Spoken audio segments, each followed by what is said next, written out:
So আমি ভাবলাম আজকে একদিনের ব্লগার হয়ে যাই, তাই চলে আসলাম চাঁদপুরে এলাকার ছোটো ভাইকে নিয়ে বর্তমানে বন্যায় নদীর পরিস্থিতি দেখার জন্য। কিন্তু ভাই এদিকে তো দেখি সবাই মাছ ধরা নিয়ে ব্যস্ত। ফার্স্টে একটু অবাক হয়েছিলাম, কারণ বাংলাদেশে বর্তমানে যেই ভয়াবহ পরিস্থিতি চলতেছে, কিন্তু চাঁদপুর বড় স্টেশনের এদিকে দেখি পুরাই ডিফারেন্ট ভাই। এদিকে লিটারেলি সবাই উৎসব পালন করতেছে মাছ ধরার। তবে টু বি অনেস্ট, আমিও কখনো এত মাছ একসাথে দেখিনি।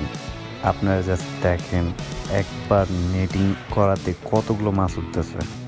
আমি এর আগে অনেকবার চাঁদপুর বড় স্টেশনে আসছি, বাট আজকের দিনটা একদমই ডিফারেন্ট। মানে আপনি জাস্ট দেখেন, যেখানেই তাকাইতেছি সেখানেই মানুষ মাছ ধরতেছে, ছোট বড় সবাই যে যা দিয়ে পারতেছে, যেভাবে পারতেছে মাছ ধরতেছে।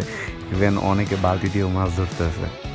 কিন্তু আমার মাথায় যেটা ঘুরতেছিল যে এত মাছ একসাথে এখানে কিভাবে, জাস্ট মানে আপনারা দেখেন যে বারবার নেট দিতেছে, আর প্রত্যেক নেটিংয়ে অলমোস্ট 2.5 কেজি প্লাস মাছ উঠতেছে প্রত্যেক নেটিংয়ে।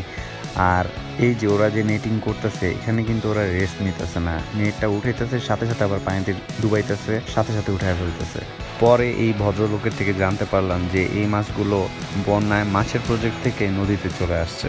তো আমি ভাবলাম মেন মাছের আড়তটা ঘুরে আসি, কারণ এর আগে আমি কখনো চাঁদপুর মাছের আড়তে যাইনি। আর ভাই এদিকে এত জোর জোর বড় বড় মাছ, আমি তো দেখে পুরো অবাক হয়ে গেছি। বাট আমি মাছ খাই না, তাই আমি এক কাপ চা খেয়ে চলে আসছি।